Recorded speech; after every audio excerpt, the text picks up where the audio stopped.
Good morning. Here it is, Sunday morning here. It's chilly outside, and as usual, I'm busy with something. What you're seeing there is the top half of the ingredients to go into that beautiful looking bread that I've posted several pictures of on Facebook here. I'm going to also post this video on YouTube later. And here what we have is the rest of the ingredients that are going in. There's a lot of ingredients that go into my original recipe bread here. So what I'm going to do is I'm just going to fly through here. I've tried to get everything ready ahead of time here. I hope that's in better focus than that.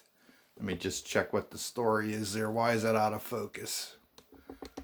I didn't want this to be a long one here. All right, this looks a little better. All right, here we go. We've got 1 cup of coconut flour.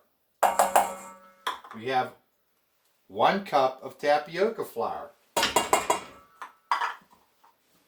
We have a half a cup of whey. We're going to add to that about a half of a teaspoon of dry yeast. You can stick him aside. We are going to add about a quarter of a teaspoon of basil. He's in there. We are going to add about a quarter of a teaspoon of garlic powder. I love garlic. You've heard me say that before. I'll eat it raw.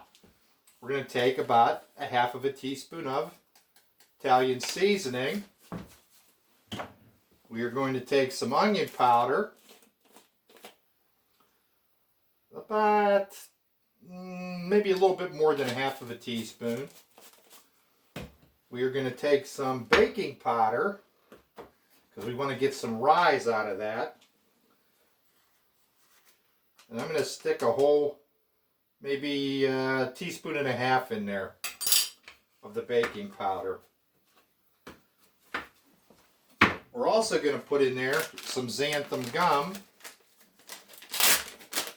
And a little of that goes a long way, so be careful with that. And I'm going to say about maybe half a teaspoon. We're getting all our dry ingredients in there first. All right, did I leave anything out? Yeah, pepper, black pepper. Excuse my back. I want to put some black pepper in there. And where is my black pepper? Thought I had it out. They keep moving my stuff. I reached for it, it isn't there. And we're going to say that that's about half a teaspoon of the black pepper. And we're going to throw some chia seed in this. And I put 2 teaspoons in there.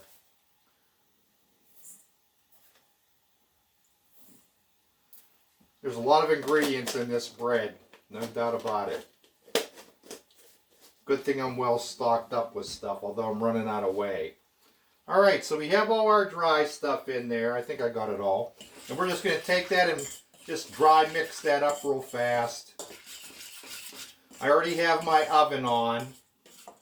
And I've already got my pan, my nice bread pan, already sprayed with coconut oil.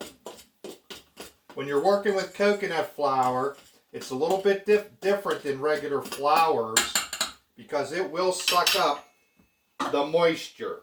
So the first thing I'm going to do here is I'm going to put my 6 eggs in here. And I am moving quick, believe it or not. 6 eggs, put them right in there. I already have my butter, my 1 stick of butter, already melted in the microwave, sitting here in a cup, because I don't want it to be hot when it goes in here with these eggs.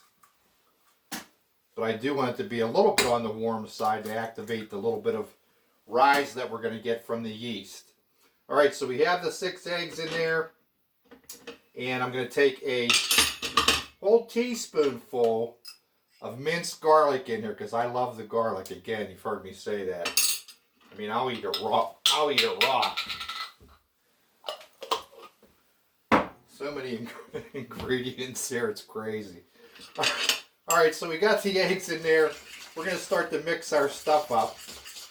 It doesn't take long, it's just you have to have the ingredients. And there's substitutes, you could add, detract, that type of thing. But this bread recipe for me was a trial and error type thing, and it works beautifully.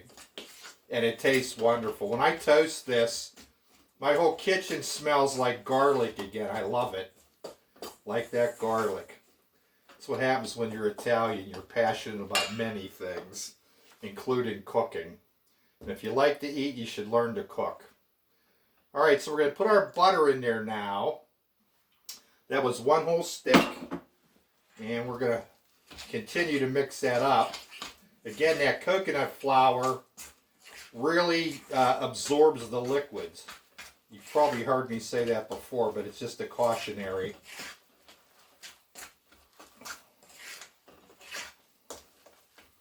And on the top of this, after I put it in the bread baking mold, what I'll do is I'll hit it with some Sesame Street. Alright, that's pretty stiff right now. So what I'm going to do is I'm going to add some Italian olive oil. And this is probably about a tablespoonful. That's usually what I do. I usually wait to the very end to add that to see just how stiff it is. And here's another little trick for in the oven.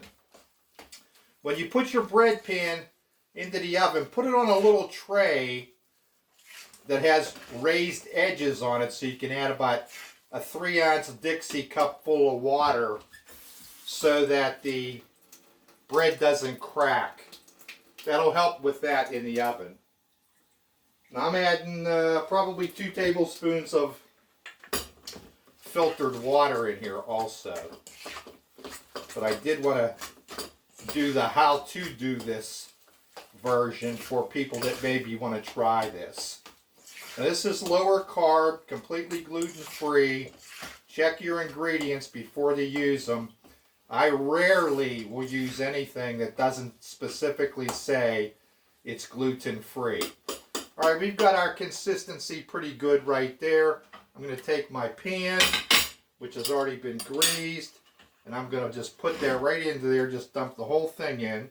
As soon as I grab my big spoon again.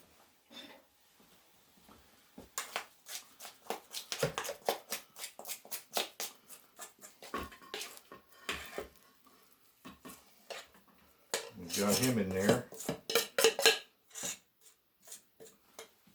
And I'm going to push him down with the spoon, but then I take a fork. Spin that.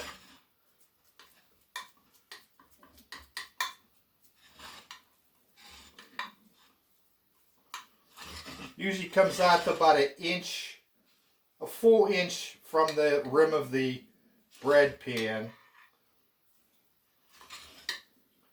Like I said, this is different flour, so it's kind of hard to get a real rise out of it, but it will rise with the baking powder. I keep adding more and more baking powder to the recipe myself.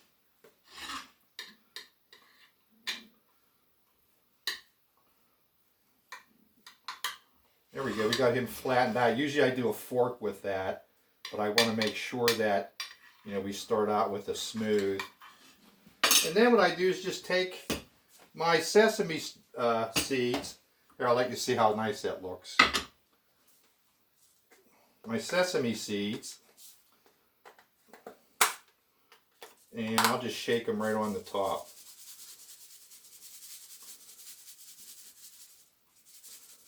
I like the subtle flavor of the sesame seeds, and I like the look. It gives it that baker shop look. And this is my whites. And I think this is the wrong container. This is a new one. Yes, it is. So let me open him up real fast. Most of these ingredients you can find at your larger Walmart stores. The whey is the one that I've been having trouble connecting with, and so I ordered that online. Alright, so there we go. You can see it's going to look good. And here's another trick that I do. I take a paring knife and I just insert it probably a quarter of an inch, and I just make lines, diagonal lines, and I usually put 4 in there in the hopes that it'll come out looking like baker shop bread. It's close, but not always a winner. So there you have what it looks like. That's the pre-done baking of it put together. And if you want it really super crispy on the top, now would be the time to spray it with your coconut oil. I'm not going to do that. I'm just going to pop it right into the oven. And then what I'll do is I'll post a picture of it later. So there you go. That's a completely original recipe from beginning to end with all the ingredients in there. You can substitute. You can put more garlic, more onion, more whatever. And I think that you'll enjoy it. Now, let it fully bake. It's going to be baked at 350, and it'll probably take somewhere around 25 minutes. Then I'd take a look at it, rotate your tray, stick it back on the top shelf. Wait till it's that nice golden brown. You know that it's done. You'll be able to tell from how it looks. And there you go. You got some great bread. All right, here you are in Vincenzo's kitchen. Be kind to one another. Help your neighbor if you can. I want to give a shout out to Janet and Violetta and Ellis and the thousands of friends that I have across the world in many different countries. I hope that you get to see this video. It's been my humble pleasure to have met you. I think you're all unique individuals, and that's a good thing. All right, we'll see you.